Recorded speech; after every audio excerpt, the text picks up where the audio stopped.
ஏன் திரையரங்கத்துக்கு கூட்டம் வரல? இப்போ இன்னைக்கு அதுதான் மெயின் மேட்டர். அப்புறம் நான் படம் எடுத்தேன் ஓடல, நான் என்னையும் சேர்த்து தான் சொல்றேன். நான் படம் எடுத்தேன் ஓடலன்னா படம் நல்லா இருந்தா தான் ஓடும்.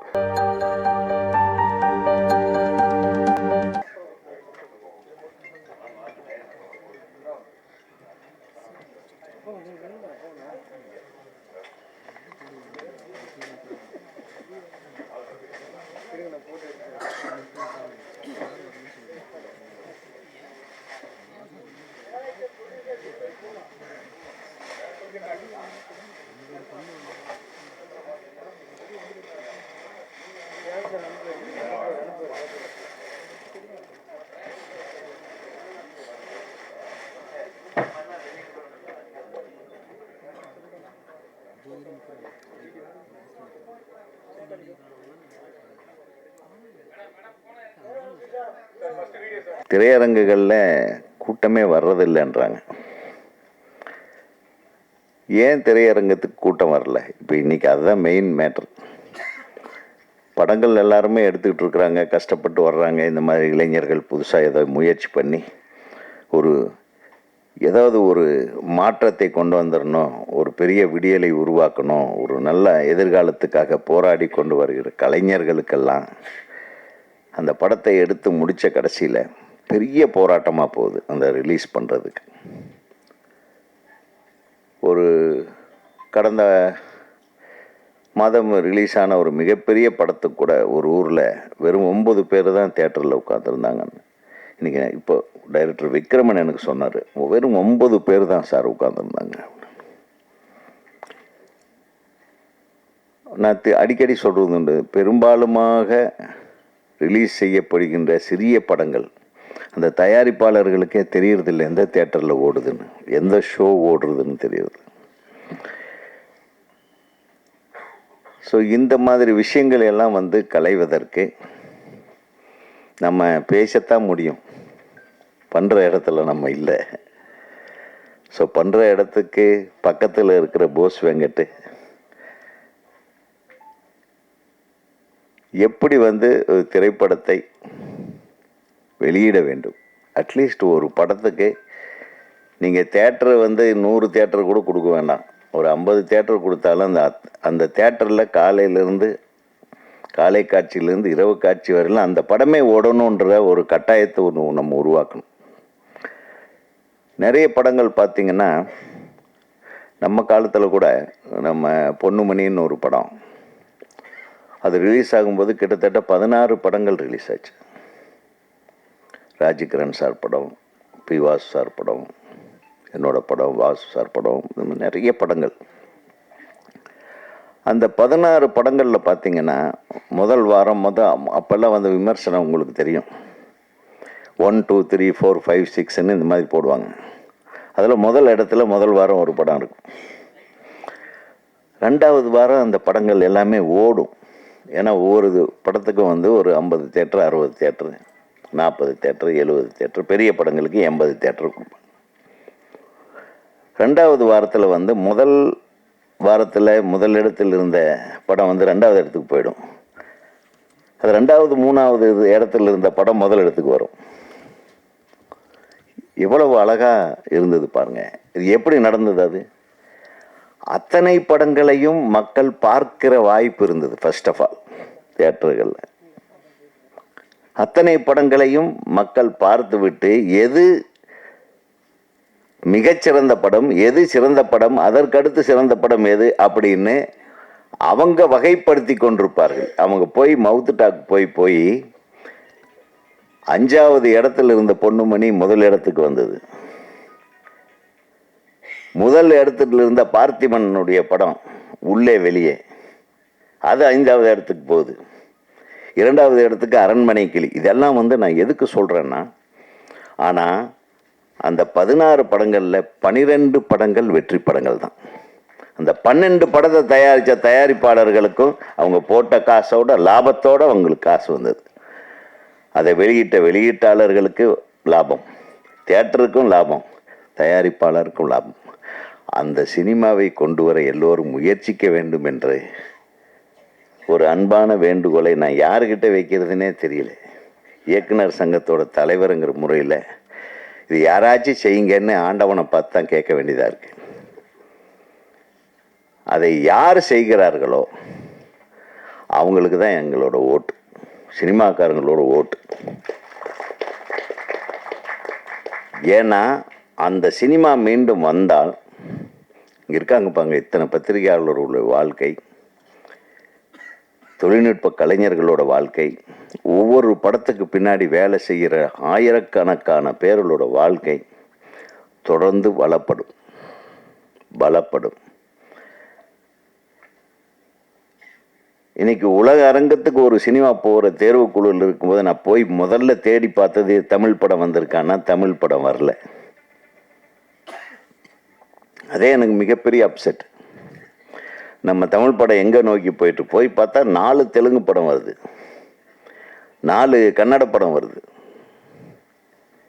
எங்கே போச்சு நம்மளுடைய கிரியேட்டிவிட்டி? எங்கே மிஸ் ஆகுது?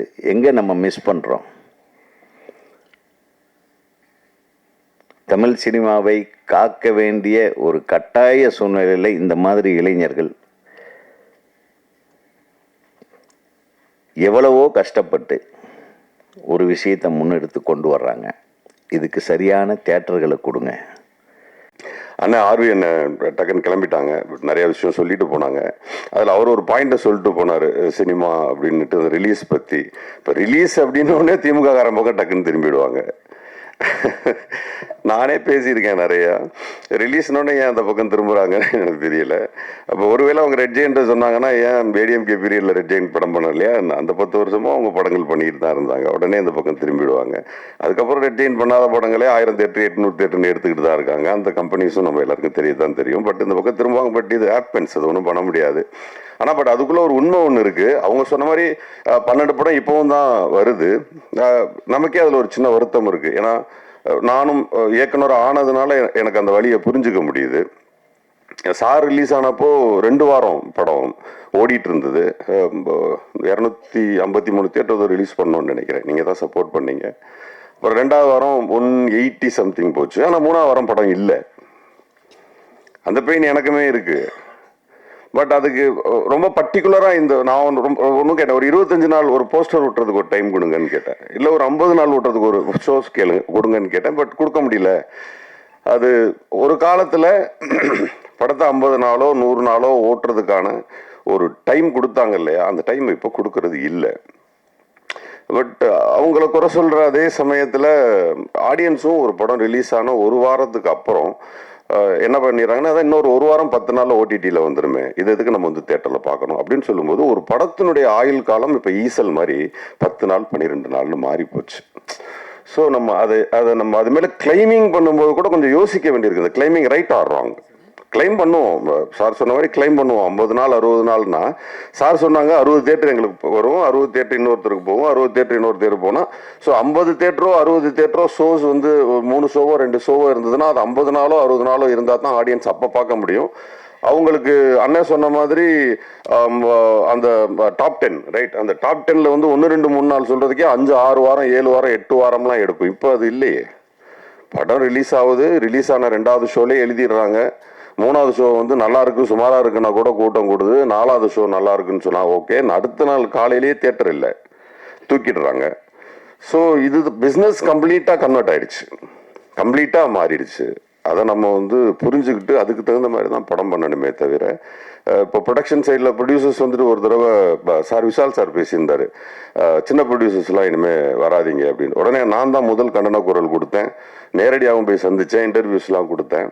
பட் அவர் சொன்னதோட சென்ஸ் என்னவா இருக்குன்னா, சின்ன சின்ன படங்கள் எடுக்கிறவங்க உஷாரா இருங்கிறது தான் சென்ஸ்.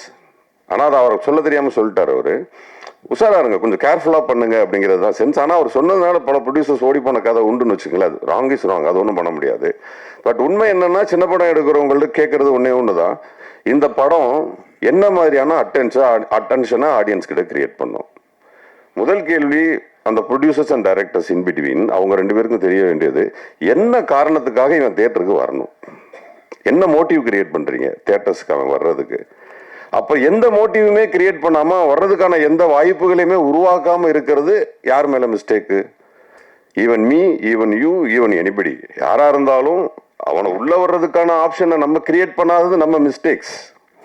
ஸோ இனி வர்ற டைரக்டர்ஸ், ப்ரொடியூசர்ஸ், டெக்னீஷியன்ஸ் இந்த பஞ்ச் பாயிண்ட் இருந்தால் தான் வருவான். இதுதான் காரணம். இப்போ சொல்லுவாங்க கேஸ்ட் வச்சு படம் எடுக்கிறாங்க. மேபி காரணமாக இருக்கலாம். அவங்க மட்டும் வந்து படம் பார்த்ததுக்கு ஆசா மாறுறதான்னு நினைக்கலாம். மேபி அவங்களுக்கு மட்டுமான ப்ரீச்சிங்காக இருக்கலாம். மேபி அவங்களுக்கான முன்னேற்றமாக இருக்கலாம். மேபி அவங்க ரொம்ப நாள் அடிபட்டதற்கான மருந்தாக இருக்கலாம். Anything happened. பட் அந்த படத்துக்கு கூட்டம் கூடுதில்லை, காசா மாறுதில்லை. ஸோ இப்போ ப்ரொடக்ஷன் அண்ட் டைரக்ஷன் இன்பிட்வீன் அது காசா மாறுறதுக்கும் தியேட்டரில் படம் ஓடுறதுக்கான ரீசன் நான் சொல்றது ஒரு ரீசன். ஸ்டார்ஸ் அது வந்து நம்மளால ஒண்ணுமே பண்ண முடியாது. It's a reason. ஸ்டார்ஸ் வந்து கம்ப்ளீட்லி ரீசன். அவங்க வர்றது ஈவன் இப்போ விமல் சார் வச்சு நான் படம் பண்ணும்போது ஒரு முதல் நாள், இரண்டாவது நாள், மூணாவது நாள் வந்து தியேட்டர்ல முக்கால்வாசி ஆடியன்ஸ் உட்கார்ந்தது அது போஸ் வெங்கட்டுக்கு வரல, அந்த இசையமைப்பாளருக்கு வரல, ப்ரொடக்ஷன் எடிட்டர் யாருக்குமே வரல, விமல் சாருக்கு தான் வந்தாங்க. ஏன்னா அவர் களவாணியிலேருந்து அவர் ஒரு ஆடியன்ஸை சம்பாரிச்சு வச்சிருந்தாரு, அதுக்காக வந்திருந்தாங்க. ஸோ இப்போ ஹீரோஸ் கொடுக்குற சினிமா என்பது வேறு. ஸோ சினிமா எடுக்க வர்றவங்க ஈவன் இப்போ இந்த படத்தில் இதையும் சேர்த்து சொல்லிடணும். கூடுதலாக இப்போ நான் சொல்லிக்கிட்டு இருந்த காரணங்களில் இந்த படத்தில் ஒன்று இருக்கு. பேய் படம், இந்த மாதிரியான த்ரில்லர்ஸ் அண்ட் கொஞ்சம் செக்ஸ் கலந்த படங்கள், சாமி படம், இது யார் நடித்தாலும் ஓடிடணும் ஒரு கிராமர் இருக்கு. ஸோ நீங்கள் இந்த கிராமரில் தப்பிச்சுக்கலாம். உங்களுக்கு ஒரு பேசிக் பிஸ்னஸ் வந்துடும். நீங்கள் அதில் ஹீரோ யார், வில்லன் யாருன்னு கூட பெருசாக பார்க்க மாட்டாங்க. வியாபாரிகள் வந்து கேட்க போகும்போதே அதான் கேட்குறாங்க, எத்தனை சாங் இருக்கு, 5 சாங் இருக்கா, 2 ஃபைட் இருக்கா, இது என்ன காரணம், என்ன ஜானர் படம், த்ரில்லர். இப்போ த்ரில்லர்னா உள்ள எல்லாம் என்னன்னு போய் நோண்டி பார்க்கறது இல்லை. அதுக்கு ஒரு பேசிக் பிஸ்னஸ் இருக்கிறதா நினைக்கிறாங்க. என்னன்னா நமக்கு தெரியும் இது என்ன படம்னுட்டு, ஹிந்தியில் தெரியாது, அங்கே ஒரு 10-12 லட்ச ரூபாய்க்கு அந்த படத்தை விற்றுருவாங்க. கர்நாடகாவில் தெரியாது, ஒரு 10-12 லட்ச ரூபாய்க்கு விற்றுருவாங்க. இந்த மாதிரி பல்வேறு விதமான மொழிகள்ல அது விற்கிறாங்க. விற்கும் போது ஒரு 25 ரூபா, 30 ரூபா, 50 ரூபாய்க்கு ஒரு பேசிக் பிசினஸ் ஃபிக்ஸ் பண்றாங்க. இப்படி ஏதோ ஒன்னாச்சும் வரும். ஆனா நிறைய பேர் என்ன பண்றாங்கன்னா, இந்த பிள்ளைங்க வந்து வீட்டில் படம் வரையும். ஒரு ஆர்டிஸ்ட் ஒருத்தனை படம் வரைஞ்சா அப்படியே அச்சு அசலா வரைவான். ஊரே சொல்லும் என்ன பிரமாதமா வரைஞ்சிருக்கீங்க, அது உண்மை. ஆனா வீட்டுல ஒரு குழந்தை தப்பா கிறுக்கும், அப்ப அம்மா சொல்லும் என்ன பிரமாதமா வரைஞ்சிருக்கேன்னு. அந்த மாதிரி நமக்கு நாமே படம் எடுத்து நல்லா இருக்கு நம்ம சொல்லிக்கிறோமே தவிர ஊரு சொல்லணும் அது நல்லா இருக்குன்னு. அப்பதான் அந்த படம் ஓடும். அப்புறம் நான் படம் எடுத்தேன் ஓடல, நான் என்னையும் சேர்த்து தான் சொல்றேன், நான் படம் எடுத்தேன் ஓடலன்னா படம் நல்லா இருந்தா தான் ஓடும். இப்ப படம் நல்ல படம் என்பது வேறு. அது பல விருதுகளை எடுக்கும். 2 படமும் நிறைய விருதுகளை எடுத்துச்சு. அந்த மாதிரி நிறைய விருதுகளை எடுத்தது, அது திருப்தி தரும். அதுதான் தரும்னு எங்களுக்கு தெரியும். பட் பணமாக மாறக்கூடிய திரைப்படங்களுக்கு யார் மேல பிளேமிங் நீங்க வச்சீங்கனாலும் தப்பு. ஈவன் தியேட்டர்ஸ், டிஸ்ட்ரிபியூட்டர்ஸ், ப்ரொடியூசர்ஸ், இவங்க யார் மேலேயும் நீங்க பிளேமிங் பண்ணவே முடியாது. அண்ணே சொன்ன மாதிரி ஒரு விஷயம் வேணா பண்ணலாம். எனக்கு அது கொஞ்சம் வருத்தமான விஷயமும் கூட. சமீபத்தில் கூட நடந்துச்சு. ஒரு ஸ்டாரோட படம் வருது, உடனே அந்த சமயத்துல வெளியாக இருந்த சின்ன படங்களை பூரா எல்லாம் பின்வாங்கிறதே நான் பார்த்தேன். அந்த ஸ்டேட்ல படம் வருதுன்னு சொல்லிட்டு முதல் நாள் போஸ்டர்ல வருது, பேப்பர்ஸ்ல வருது, ஒரு 10 நாள் பப்ளிசிட்டி பண்றாங்க. ஆனா இல்ல அது பெரிய படம் வருது, ஏன் பின்வாங்குறீங்க? ஏன் பெரிய படம் தோத்தது இல்லையா? பெரிய படம் தான் தோக்குது. சின்ன படங்களை விட அதிகமா தோக்குறது பெரிய படங்கள் தான். அவங்களுக்கு தான் பாதிப்பு அதிகம். ஏன் விட்டு கொடுக்குறீங்க? போராட வேண்டியதானே, படத்தை ரிலீஸ் பண்ண வேண்டியதானே. அதே படத்தை நீங்க லேட்டா ரிலீஸ் பண்ணி ஓடின படம் லிஸ்டே நான் சொல்லுவேன், நீ அன்னைக்கே ரிலீஸ் பண்ணி இருந்திருக்கலாமே. அப்ப என்ன ஆகுதுன்னா, அவங்கள பயந்துக்கிட்டு நீங்க வெளியில வரும்போது சார் சொன்ன மாதிரி 150 தேட்டர் 100 தேட்டர் 100 ஷோஸ் 100-200 ஷோஸ்ன்னு சொல்லிட்டு அந்த ஷோஸ் எல்லாமே அவங்களுக்கு போகுது. தே பிளேட், அவங்க நல்லா விளையாடுறாங்க. ஏன்னா களத்தை நீங்க தான் கொடுத்தீங்க. எதுக்கு களத்தை கொடுக்குறீங்க? நான் ஏற்கனவே ஒரு ஆக்சுவலா இப்போ வந்து ப்ரொடியூசர் கவுன்சில் எல்லாம் சேர்ந்து போய் பேசியிருக்காங்க. டிஸ்ட்ரிபியூட்டர் கவுன்சில் எல்லாமே வந்துட்டு துணை முதல்வர்கிட்ட போய் பேசியிருக்காங்க. டிக்கெட் நிர்ணயம்லாம் நீங்களே பார்த்துக்கோங்க, கவர்மெண்டே இதை போய் பண்ணலான்ட்டு. இதை நான் கிட்டத்தட்ட 2 மாதங்களுக்கு முன்பு நான் பேசியிருக்கேன். நான் என்ன கேட்கிறேன், முழு அதிகாரமும் யாருக்கிட்ட இருக்கு? பணம் போட்ட ப்ரொடியூசர்ஸ் கிட்ட இருக்கு. ஆனா நீங்க என்ன பண்றீங்க, 2 கோடி ரூபாய் 3 கோடி ரூபாய் சொத்து தானே ஒரு திரைப்படம். 10 கோடி இருந்தா 10 கோடி ரூபாய் சொத்து தானே உங்க திரைப்படம். உங்க சொத்தை தூக்கி கொண்டு யார்ட்டையா கொடுப்பீங்களா? உங்க நிலத்தை யார்ட்டையா கொண்டு கொடுப்பீங்களா? யார் பேர்லயா எழுதி வைப்பீங்களா? உங்க வீட்டை யார் பேர்லயாவது எழுதி வைப்பீங்களா? படத்தை மட்டும் ஏன் இன்னொருத்தன் பேர்ல எழுதி வைக்கிறீங்க? என்ன பயம் உங்களுக்கு? என்ன பயம்? படம் எடுக்கிறவனுக்கும் 10 கோடி ரூபாய் போட்டு படம் எடுக்கக்கூடிய தைரியம் இருக்கு உங்களுக்கு. தியேட்டரை பிடிச்சி படம் ரிலீஸ் பண்ண தெரியாதா? அப்ப நீங்க பிசினஸ் கத்துக்காம வந்திருக்கீங்க உள்ள. பிசினஸ் தெரிஞ்சுக்கிட்டு வாங்க. 10 கோடி 15 கோடி 5 கோடி 8 கோடி 3 கோடி என்ன வேணா போடுங்க, வாங்க. ஒரு படம் எடுக்கிறாரா, அசிஸ்டன்ட் ஒர்க் பண்ணுங்க. ப்ரொடக்ஷன் பண்றாரா, அவர் கூட ப்ரொடக்ஷன்ல ஒர்க் பண்ணுங்க, டிஸ்ட்ரிபியூஷன்ல கத்துக்கங்க, அப்புறம் வாங்க சினிமாவுக்கு. அப்புறம் தோத்து போயிட்டேன்னு அழுகிறதுல எந்த பிரயோஜனமும் கிடையாது. கத்துக்குங்க. எனக்கு ஆசையா இருக்கு, டிஸ்ட்ரிபியூஷன் கத்துக்க போறேன், பண்ண போறேன், சீக்கிரமே பண்ணுவேன். தோக்குறோன்னு ஜெயிக்கிறேன்னு பண்ணுவேன். டிஸ்ட்ரிபியூஷன்ல தான் பிரச்சனை வந்து நின்றுது கடைசியா. அதை யார்ட்டையாவது தூக்கி கொடுக்க வேண்டியிருக்கு. நம்ம அவ்வளவு சிரமப்பட்டு ஒரு படத்தை ரெடி யாரோ கொடுத்துட்டு கெஞ்ச வேண்டியிருக்கு. ஏன் கெஞ்சணும்? இனி வரும் காலங்களில் ப்ரொடக்ஷன் பண்றவங்க படத்தை எடுத்துட்டு நீங்களே ரிலீஸ் பண்ணுங்க. ஏன் யாரு பின்னாடியும் ஓடுறீங்க? அப்புறம் திமுக பண்ணுச்சு, அதிமுக பண்ணுச்சு, அவர் யாரெல்லாம் இங்க பண்ணல. உங்க பயம் உங்க கண்ணுக்கு முன்னாடி நிக்கிறதெல்லாம் பூதம் மாதிரி இருக்கு. பயப்படாம படம் பண்ணுங்க, செய்யுங்க. இந்த திரைப்படம் வெற்றியடைய வாழ்த்துக்கள். நன்றி.